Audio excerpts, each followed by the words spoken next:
What's the background of the book of Revelation? What's the story behind this mysterious text?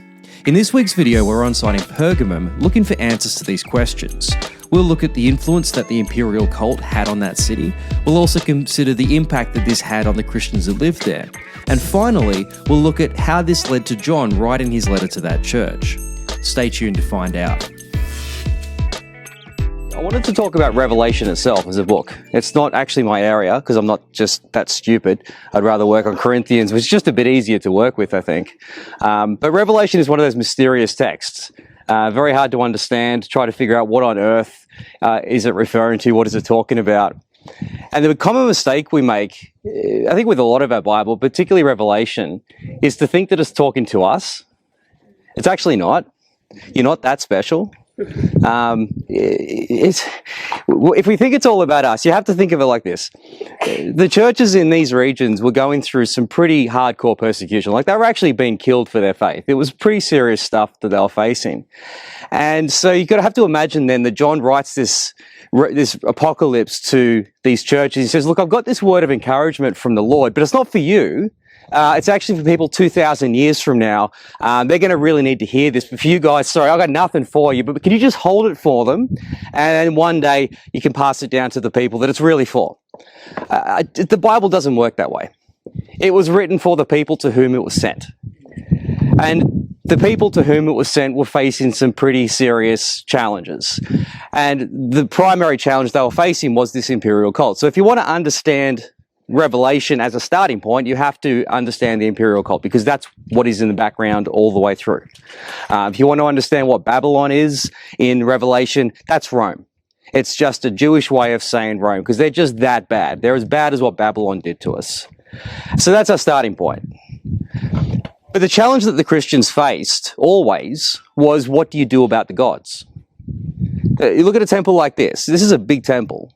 And what you've seen and will continue to see in all these cities are temples. They're the only things that really remain, because the house you build for the gods is always the best house.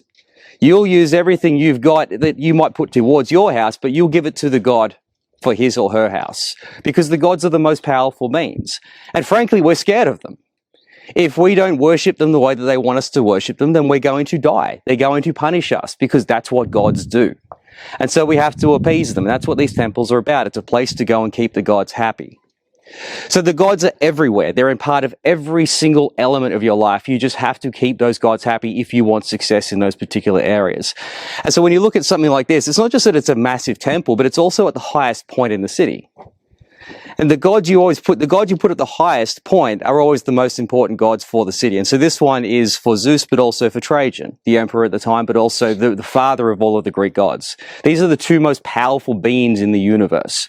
And so you build the best, biggest temple and the most prominent place, so that when you walk into Pergamon, you know that's the god that looks over this place. So don't mess with that god. So that's all good and well. If you're a local, that's fine. There's heaps of gods, and look, frankly, the festivals are a free feed, so why not? You're going to get cheap meat for the first time. That's a great time to turn up. And for the Jews, they've never had a problem with this, because they've just never come. From the time that the Jews were scattered after the exile and they moved into all of these cities over the centuries, everybody knew the Jews don't turn up to these temples and to these festivals. It's anathema to them. And what the people have realized over the centuries is that the Jews never turn up, but nothing ever seems to go wrong. So it's fine. We just give them a pass. It's a bit weird, but, you know, it's fine. They can pray to their God for us, and we'll pray to our God, and everything's okay. So the Jews always had a pass on this. The challenge is when a Gentile becomes a Christian. Because think about, the Gentile last year was at the festival. The Gentile was at that temple, worshipping that particular god. And now this year, that same Gentile is saying, hey, you know what? That's not a real God. That's a demon for all we know, but it's certainly not a real God. Our God, Jesus, you know that crucified Jewish carpenter on the cross in back in Jerusalem? Yeah, he's the real God. He's the most powerful one. So now it's a challenge, because we know if something goes wrong, we know who to blame. It's those Christians right there. This God got angry because that person right there, and we know who they are, they didn't turn up to the festival. And it's not just them we're going to hammer, it's their family and everyone associated with them. We're going to make it really clear that you need to be at that temple. You need to be at that festival. And so you're going to get a lot of social pressure. It's not even just for you, it's for the whole community. Think about the community. If you want to be selfish, that's fine, but think about the community and all the people that are going to suffer because of your selfishness. Well, that's all good and well, and that's the challenge that the Christians face. But at the same time that Paul's message is going out, this whole imperial cult is taking off. And we sort of think, the Romans kind of imposed themselves on these cities and towns and cultures. This was the one thing that people brought in for themselves. This cult right here. So Pergamum is the center for the imperial cult in the region. This is, if you want to know the imperial cult capital, it's here in Pergamum. And it wasn't that the Romans said, hey, we've got this imperial cult, we want to offer it. No, they went and asked for it. From Augustus onwards, the thing with the imperial cult is that the emperor doesn't become a god until he dies. And then by a vote of Senate, the Senate decides whether or not this person has become a god or not. Nero broke that rule. He's like, stuff that, I want to be a god right now. So he was pretty problematic. Domitian was the same. But for the most part, the way you do it is that you're not a god quite until you die. But if somewhere in Pergamon, for example, they turn around and say, we want to worship you as a god in this lifetime, you're not going to say no to that. That kind of flatters your ego a little bit. And so for the Pergamonians and for all the other cities that we've seen, they want to embrace all of this because this is a God who can pay back in this life. So that's all good and well for the locals. Now they're going to put the best temples for the emperor, and that's going to give them all the benefits of the empire. But now you've got the double whammy for the Christians. It's not just the social pressure for what the gods might do if you don't turn up to the festival. Now you actually add into that, it's a criminal offense not to turn up. It's treason. It's not just a spiritual issue you're facing with, it's actually now a legal issue that you're faced with as well. It's the double whammy. So the pressure is immense because now there are living emperors and particularly their governors, who are their representatives, out there saying, you will worship the emperor because I want to get the honor for making sure that this city worship the emperor. So the pressure on the Christians is immense, especially in this eastern part of the empire. And so to that, John responds. He says, hey, it's going to be okay. But I want to read a letter to you. This is actually from a governor from Bithynia, which is an area north of here. He was the governor of this region. He was writing to the Emperor Trajan at about the end of the 1st century, at the same time, obviously, when Trajan was ruling, and this has been his temple. And it's so interesting because we asked the question, how did the Christians respond to it? We can see from Revelation that they responded with, various responses through the different churches. But there's a great example here from the church in Bithynia as to how they responded, particularly to Trajan and what he was requiring. It's a long letter, so just bear with me. It says, having never been present at any trials concerning those who profess Christianity, I'm unacquainted not only with the nature of their crimes or the measure of their punishment, but how far it is proper to enter into an examination concerning them. In the meanwhile, the method I have observed towards those who have been brought before me as Christians is this. I asked them whether they were Christians. If they admitted it, I repeated the question twice and threatened them with punishment. If they persisted, I ordered them at once to be punished, for I was persuaded, whatever the nature of their opinions might be, a contumacious and inflexible obstinacy certainly deserved correction. So even if I don't understand what Christianity is, I know it's stubbornness when I see it. So I'm going to just punish the stubbornness, if nothing else, to vent my frustration. He says, there were others also brought before me possessed with the same infatuation. Notice that they never talk about this Christianity being a religion. They use other terms like infatuation or superstition, but never religion, because it was never really understood as a religion, because religions have temples and gods, and they have statues and sacrifices. The Christians didn't do that. It's a weird worldview, but it's not a religion, at least as far as we understand it. But being Roman citizens, I directed them to be sent to Rome. But this crime, Christianity equals crime. You believe in Jesus over Caesar, that's crime. This crime, as is usually the case, but this crime spreading, as is usually the case, while it was actually under prosecution. Several instances of the same nature occurred. Even the Romans understood when you put pressure on an organization, when you persecute it, it will grow. And so then they just doubled down on stupid. Instead of just ignoring the Christians, they said, no, let's push them harder. Let's try to kill them all. And that just it keeps spreading. It's like jelly. You push it and it just goes, just driving them crazy. It's quite funny. And anonymous information was laid before me containing a charge against several persons, who upon examination denied they were Christians or had ever been so. They repeated after me an invocation to the gods and offered religious rites with wine and incense before your statue, which for that purpose I ordered to be brought together with those of the gods, and even reviled the name of Christ. So he was getting pretty lazy. Instead of constantly going down to the temple to dragging Christians down, or these, pseudo-Christians, and saying deny Christ, he just brought the statue into his judgment hall.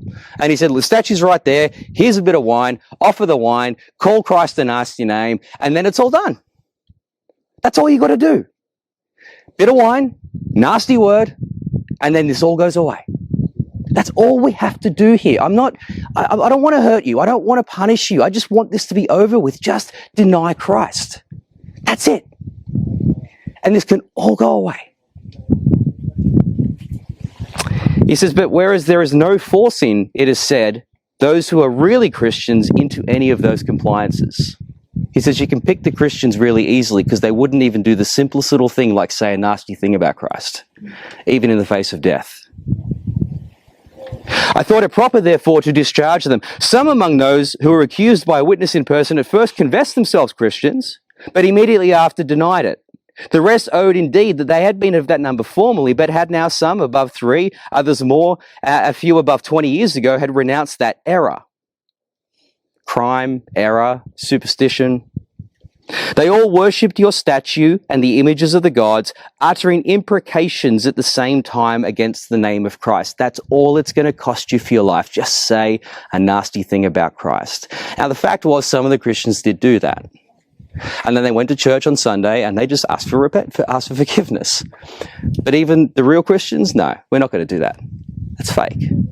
Can't do that. They affirmed the whole of their guilt, because they're criminals, remember? Or their error was that they met on a stated day before it was light and addressed a form of prayer to Christ as to a divinity, binding themselves by a solemn oath, not for the purposes of any wicked design, but never to commit any fraud, theft, or adultery, never to falsify their word, nor deny trust that they be called upon to deliver when they've been called upon to deliver it up, upon which it was their custom to separate and then reassemble to eat a common and harmless meal. So what did church look like in the first century? It's really simple. You get together on Sunday morning before daylight. Why before daylight? Well, because there's a 7-day work week.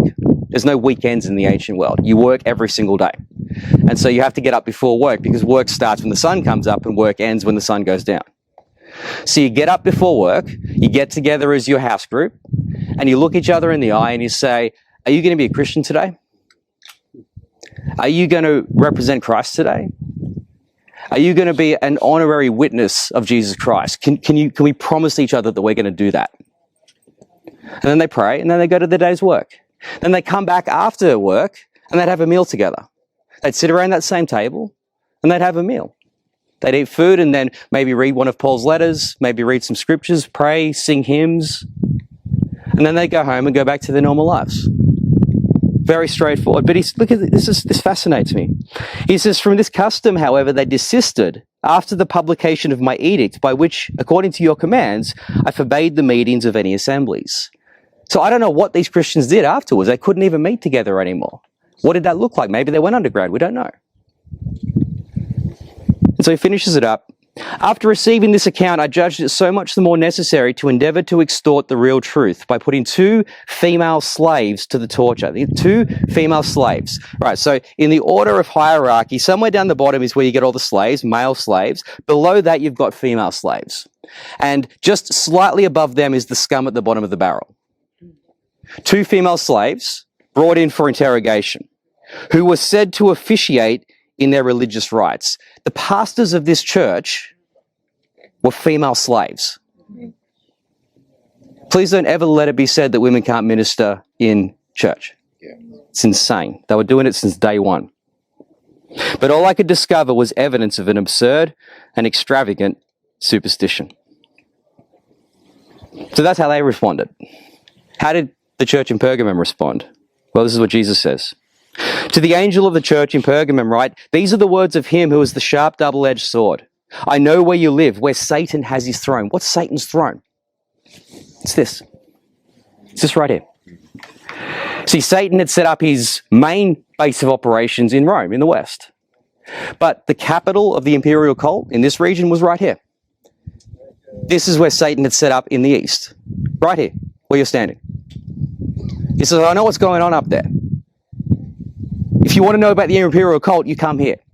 So I know what's literally on your doorstep. Yet you remain true to my name. You did not renounce your faith in me, not even in the days of Antipas, my faithful witness, who was put to death in your city where Satan lives. So what did the Christians in Pergamon do? Simple. They chose Jesus over the emperor. And so what's Revelation about? It's them saying, you know what? You're probably going to die for this, but it's okay. God's got your back.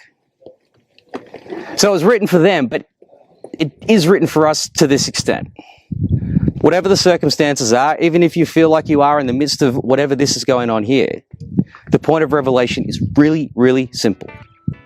God's got your back, and at the end of the day, God wins. And that's about all you need to know. I'll leave you with that. Hey, thanks so much for watching. I hope this has been helpful. Don't forget, if you wanted to go deeper on this topic, you can check out this week's podcast. The link for that is in the description below. And if you have any other New Testament questions, please be sure to drop that in the comment, and hopefully we can get to it in another video. Thanks so much, and I'll see you next time.